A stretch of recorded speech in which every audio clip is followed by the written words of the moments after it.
The moment Thora Bloodaxe realized she had buried her husband alive was the moment the screaming started. 3 days after the funeral, coming from beneath the cairn stones like the voice of a man clawing his way out of hell itself.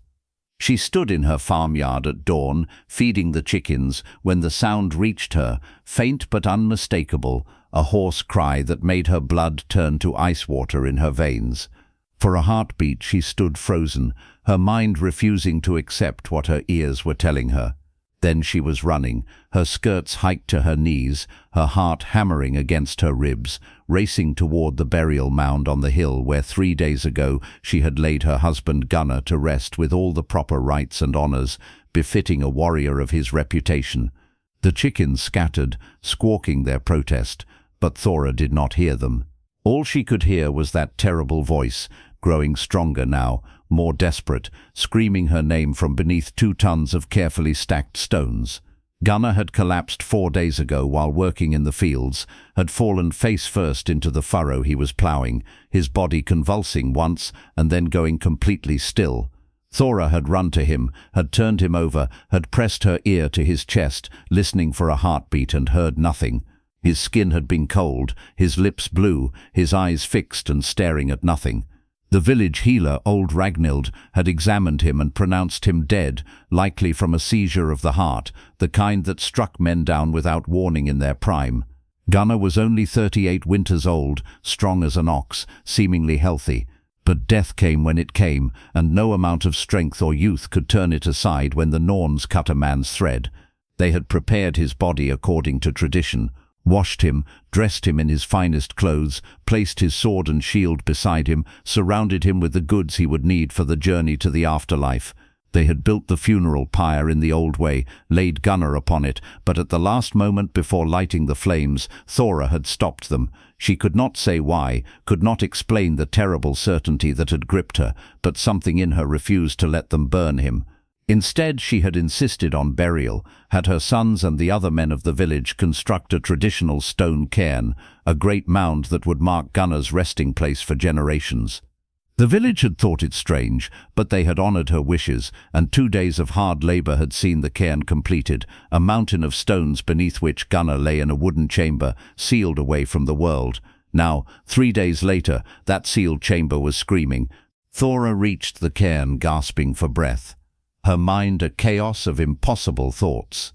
Dead men did not scream. Dead men did not wake. Yet the sound was undeniable. Gunnar's voice, hoarse and desperate but unmistakably his, shouting her name, begging for help, pleading with anyone who could hear to let him out. Thora clawed at the stones with her bare hands, trying to move rocks that weighed more than she did, accomplishing nothing but bloodying her fingers.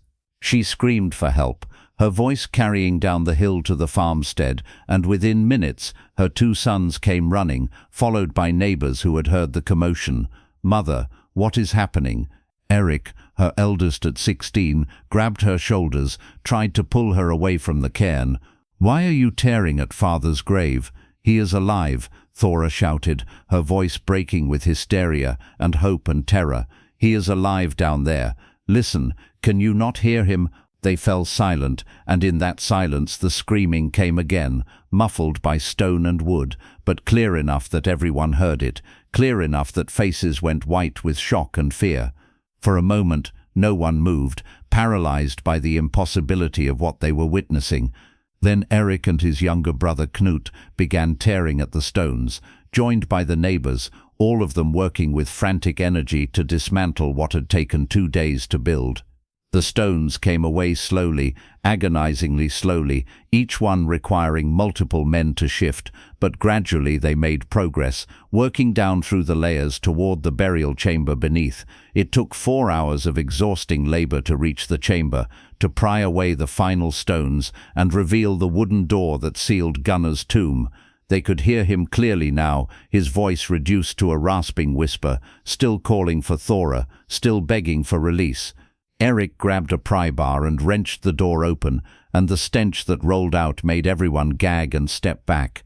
It was the smell of enclosed spaces, of stale air and human waste and fear sweat, but beneath it was something else, something medical and wrong. Eric and Knut climbed down into the chamber, and moments later they emerged carrying their father between them. Gunnar looked like he had aged 20 years in 3 days. His face was gaunt, his eyes sunken and wild, his lips cracked and bleeding. His hands were torn and bloody from clawing at the chamber door, his fingernails broken and ripped away. He had fouled himself at some point, his fine burial clothes soaked with urine and worse. But he was alive, breathing, conscious, staring at Thora with an expression that combined relief and accusation, and something that might have been madness. "You buried me," he whispered, his voice like gravel. "I was not dead, and you buried me alive." The words hit Thora like a physical blow. She reached for him, but Gunnar flinched away, and that instinctive recoil hurt worse than any insult he could have spoken. "I thought you were dead," she said, her own voice breaking. "Gunnar, I swear to you, I thought you were dead. You had no heartbeat. You were cold. The healer said you were dead. I did not know. I would never have buried you if I had known you were alive. You must believe me." But Gunnar's eyes held no forgiveness, only the haunted look of a man who had experienced his worst nightmare, who had woken in darkness to find himself trapped in a coffin, who had screamed until his voice gave out and clawed until his hands were ruined, and spent 3 days convinced he would die of thirst or suffocate or simply go mad before anyone heard him. He let them carry him back to the farmhouse, but he would not look at Thora, would not speak to her, would barely acknowledge her existence. And in the days that followed, as he slowly recovered his physical strength, it became clear that something fundamental had broken between them, some trust that could not be easily repaired. The village was in an uproar. News of Gunnar's resurrection spread like wildfire, bringing people from miles around to see the man who had come back from the dead. Some called it a miracle, proof that the gods favored Gunnar.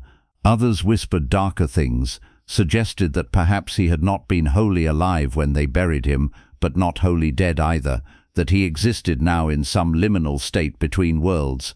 Old Ragnhild the healer was distraught, insisting she had followed all the proper tests for death, that Gunnar had shown no signs of life when she examined him. But doubt had been planted, and people looked at her with suspicion now, wondering if her skills were failing, if she could be trusted to pronounce anyone truly dead. For Thora, the judgment was even harsher. She saw it in the eyes of the other women when they thought she was not looking, heard it in the whispers that stopped when she entered a room. They blamed her for stopping the burning, for insisting on burial instead of cremation. If Gunnar had been burned, they said, this could never have happened. If he had truly been dead, the flames would have ensured he stayed that way, and if he had not been dead, well, the fire would have killed him quickly, and he would never have known the horror of waking in his own tomb. By trying to preserve his body, Thora had condemned him to 3 days of living death, and that sin was not easily forgiven. Gunnar retreated into silence. He would not speak of what he had experienced in the burial chamber, would not describe the terror or the despair or the slow realization that he might die there, trapped and forgotten. He worked his farm mechanically, going through the motions of life but seeming disconnected from it, as if part of him had remained in that dark chamber and only his body had emerged. He barely spoke to Thora, and when he did his voice was flat, emotionless, the voice of a stranger. He did not touch her, did not share her bed, did not laugh or smile or show any of the warmth that had characterized their 20 years of marriage. It was as if the man she had loved had died in that cairn, and this hollow shell was all that remained. Thora tried everything she could think of to reach him. She apologized constantly, begged his forgiveness, explained over and over that she had genuinely believed him dead, that she had acted out of grief and respect rather than cruelty or carelessness. She cooked his favorite foods, mended his clothes with extra care, tried to talk to him about their sons, about the farm, about anything that might spark some recognition of their shared history. Nothing worked. Gunnar remained distant, unreachable, locked behind walls that Thora could not penetrate. Months passed, summer turned to autumn, and with the changing season came the raiding time, when warriors left their farms to seek glory and silver along the coasts of foreign lands. Gunnar had not raided in 5 years, not since a spear wound to the leg had left him with a slight limp that made long voyages difficult. But now he announced he was joining the expedition being organized by Jarl Eriksson, that he needed to get away from the farm, from the village, from the constant reminders of what had happened. Thora begged him not to go, told him he was not ready, that his body had not fully recovered from the ordeal, that the leg wound would make fighting dangerous. But Gunnar would not listen, and perhaps he did not care about the danger. Perhaps he was seeking death in battle, seeking an honorable end that would erase the shame of having been buried alive. He left in early autumn with 30 other men, sailing west toward the Frankish kingdoms where rich monasteries waited to be plundered. Thora stood on the shore and watched his ship disappear into the morning mist, feeling as if her heart was being torn from her chest. She did not know if she would ever see him again, did not know if he wanted her to see him again, did not know if their marriage was already dead, regardless of whether Gunnar survived the raid. Winter came, harsh and bitter, and Thora waited. The raiding party was due back before the worst of the weather hit, but the weeks passed with no word. Other ships returned, their crews spreading news of successful raids and hard fighting, but Gunnar's ship did not appear. Then, in the darkest part of winter, a lone survivor staggered into the village with terrible news. The ship had been caught in a storm off the Frisian coast. It had broken apart on hidden rocks and most of the crew had drowned. The survivor had clung to wreckage for 2 days before washing ashore, more dead than alive, and he could not say for certain who else might have survived. Gunnar was not among the few men known to have made it to land. Thora heard the news and felt the world collapse around her. She had lost her husband twice now, first to the living death in the cairn and now to the sea, and the second loss was somehow worse than the first, because there was no hope of resurrection, no possibility of miracle. Gunnar was gone, truly gone, and the last words between them had been cold and distant, tainted by trauma and blame. She would never have the chance to repair what had been broken, never have the opportunity to make him understand how much she loved him, how deeply she regretted what had happened. The guilt was overwhelming, crushing, a weight that made it hard to breathe. She built a memorial cairn for him on the same hill where the first cairn had stood, but this time it was empty, a cenotaph marking absence rather than presence. She carved his name in runes on the largest stone, added words about his courage and his skill as a warrior, but the epitaph felt hollow, inadequate, a public lie that covered private truth. At night she lay awake wondering if he had thought of her as the ship went down, if his last thoughts had been of home, or if the cairn had poisoned even his dying moments, making him hate her until the very end. Spring came eventually, as it always does, bringing with it the season of new beginnings. Thora tried to move forward, to focus on her sons and the farm, to find purpose in the daily work of survival. Eric was nearly a man now, taking on more responsibility, and Knut was growing into his strength.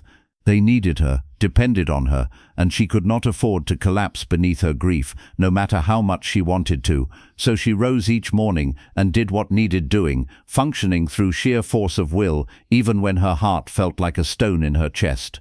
Then, on a warm day in late spring, when the first flowers were beginning to bloom, a ship appeared on the horizon. Thora was in the garden, planting herbs, when she heard the shouts from the village. She looked up to see people running toward the shore, pointing at the vessel that was making its way into the harbor. Something in their excitement made her stand, made her walk down to join them, though she could not have said why. There was no reason to think this one was special, no reason to hope for anything other than merchants bringing goods to sell. But as the ship drew closer and began to unload its passengers, Thora saw a figure that made her heart stop. Tall, limping slightly, leaner than she remembered but unmistakable, Gunnar, alive, home, walking up the beach toward her with an expression she could not read from this distance. Thora ran, her dignity forgotten, her grief transformed in an instant to joy and confusion and 1,000 questions. She reached him and stopped, suddenly uncertain, remembering how he had flinched from her touch the last time, remembering the coldness in his eyes. But Gunnar did not flinch now. Instead he opened his arms, and Thora fell into them, weeping against his chest, while he held her tight and whispered her name like a prayer. "I thought you were dead," she said between sobs. The survivor said the ship was lost, that you had drowned. I built you a memorial. I thought I had lost you forever." "I nearly was lost," Gunnar said quietly. "The ship did break apart. I was thrown into the water, certain I would drown, but I caught a piece of the mast, clung to it through the night, and washed ashore on an island I did not recognize. I was the only one. The others all died, every single man I sailed with. I should have died too, but something kept me alive, kept me breathing, kept me fighting to survive when it would have been easier to let go." "What was it?" Thora asked. "What kept you alive?" Gunnar pulled back enough to look into her eyes, and she saw that the coldness was gone, replaced by something warm and genuine and achingly familiar. "You did," he said. "Not the memory of you as you were when I left, cold and distant and broken between us, but the memory of you as you had been before the cairn, before the fear. 20 years of love and partnership and shared life. That was stronger than the trauma, stronger than the anger, stronger than the desire to give up and let the sea take me. I realized, floating in that freezing water, that I had been punishing you for something that was not your fault, had been letting the horror of being buried alive destroy everything good we had built together. And I knew that if I survived, if I somehow made it home, I would tell you that I forgive you, that I understand you did what you believed was right, that I am sorry for shutting you out instead of letting you help me heal." Thora wept harder, relief and joy and release flooding through her in equal measure. "I am so sorry," she whispered. "I am so deeply sorry for what happened, for not knowing, for failing you when you needed me most." "You did not fail me," Gunnar said firmly. "The situation failed us both. You made the best decision you could with the information you had. I should have told you that months ago, should have let you help me instead of pushing you away. But trauma makes us stupid, makes us cruel to the people we love most. I was wrong, Thora.